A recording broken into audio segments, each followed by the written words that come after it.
मी सुकं खोबरं वापरून लसूण चटणी बनवली आहे। ही चटणी चवीला अप्रतिम लागते। ही चटणी भाकरीसोबत किंवा चपातीसोबत खाऊ शकता। तसेच बटाट्याची भाजी किंवा वांग्याची भाजी, गवारची भाजी, तोंडलीची भाजी अशा भाज्यांमध्ये 2-2 चमचे घातला तर भाजीची चव अप्रतिम लागते।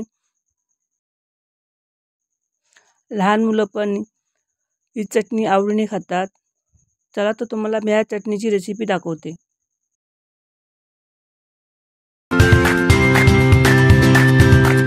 नमस्कार, मी प्रज्ञा तेली माझ्या चॅनलवर स्वागत करते। आज मी तुम्हाला खोबऱ्याची लसूण चटणी करून दाखवणार आहे। सुकं खोबरं घेतलंय, 1.5 वाटी घेतलंय सुकं खोबरं। म्हणजे खोबऱ्याची जी वाटी होती ना एवढ्या साईजची ती 1.5 वाटी किसून घेतलंय। इथे पाववाटी शेंगदाणे घेतलेत। इथे मी मूठभर लसूण घेतली आहे। इथे बेडगी मिरची घेतली आहे आणि ही गावची मिरची आहे, गावावरून मी कोकणातून आणलेली सुकून ती मिरची आहे, ती थोडीशी घेतली। ही मिरची नाही घेतली झाली तर माझ्याकडे होती म्हणून मी ही मिरची घेतली, त्या जागी तुम्ही पूर्ण बेडगी मिरची घ्या। आणि इथे मी चवीपुरतं मीठ, तेलाचा वगैरे काही वापर करणार नाहीये। बघा इथे मी तवा तापत ठेवलाय। आता हे सगळं ना भाजून घ्यायचं। हे सगळं भाजून घ्यायचं आणि जास्त नाही भाजायचं। आणि भाजल्यामुळे काय होणार, आपल्या चटणीला महिनाभर आरामात टिकते आणि खवट होत नाही चटणी। मग तर सगळं भाजून घ्यायचंय। अरे मी खूपच अर्धा करून भाजून घेते।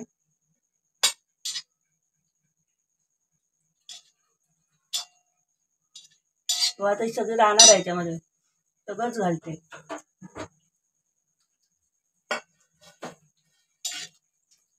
पावसामध्ये भाजी वगैरे नसली ना तर अशी चटणी करून ठेवायची। कधीतरी म्हणजे अशी नसेल भाजी तर चटणी बरोबर तुम्ही भाजी चपाती वगैरे भाकरी खाऊ शकता।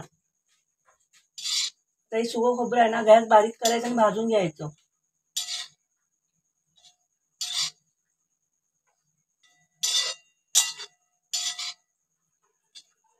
ते चांगलं मी व्यवस्थित भाजून घेते। आपलं खोबरं भाजतंय,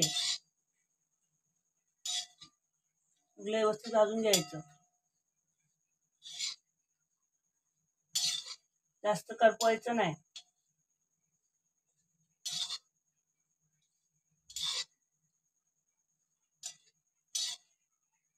हे बघा थोडं लाल झालंय।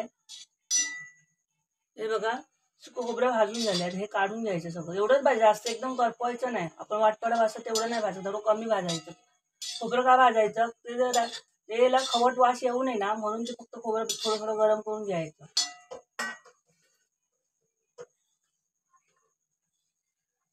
हे बघा आता सुकं खोबरं भाजून झालं। आता मी ना लसूण भाजते। तेल अजिबात वापरायचं नाही ते भाजताना।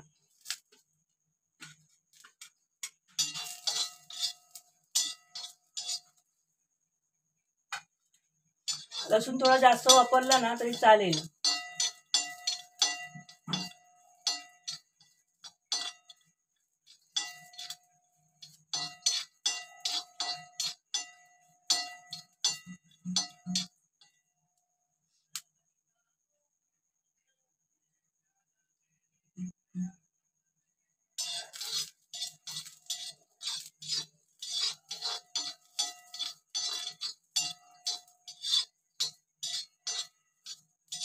लसूण व्यवस्थित भाजून घ्यायचा, कारण त्याचा कच्चेपणा जरा कमी झाला पाहिजे थोडासा।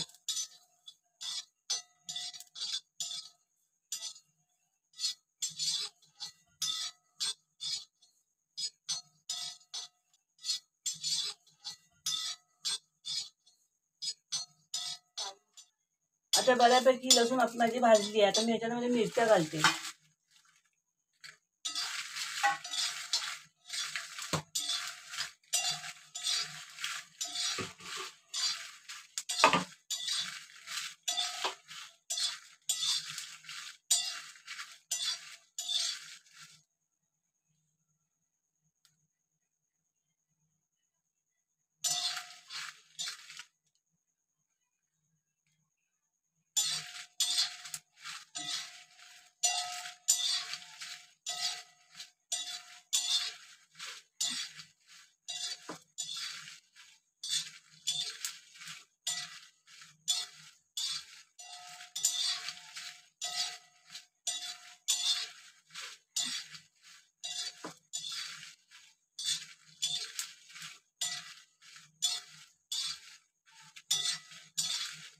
चांगलं भाजून घ्यायचं. हे बघा मिरच्या भाजून झाल्या आहेत, ते काढून घेते. शेंगदाणे भाजून घेते.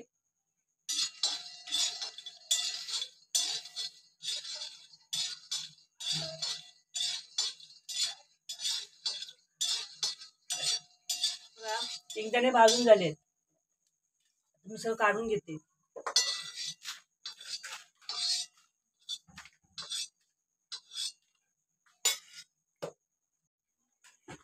त्यांना हे सगळं भाजून झालंय, मिक्स करायचं, मीठ मिक्स करायचं, थंड करून घ्यायचं.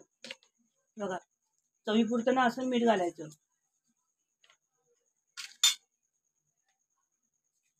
कदाचित तुम्ही माझ्यापेक्षा पण छान बनवत असाल. काय चुकलं असेल तर मला कमेंटमध्ये सांगा. तर मला एक आज कमेंट आली, तुमच्यापेक्षा माझे घावणे छान होतात म्हणून.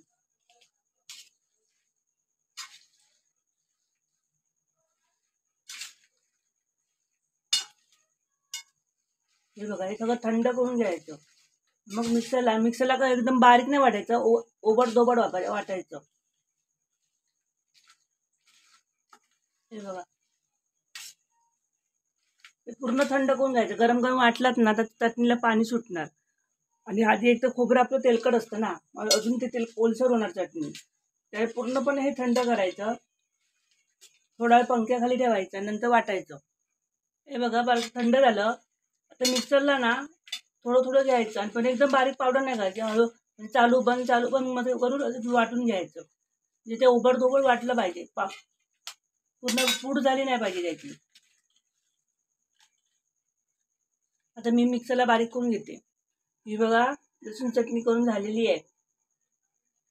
कलर पण किती छान आलाय बघा. आणि लसूण चटणी करताना ना याला मिरचीच वापरायची, मसाला नाही वापरायचा. त्याला मसाल्याने चव नाही लागत, फक्त कलर लाल दिसतो पण चव येत नाही. त्याला मिरचीच वापरायची, सुकी मिरची. बघा किती कलर छान आलाय तो.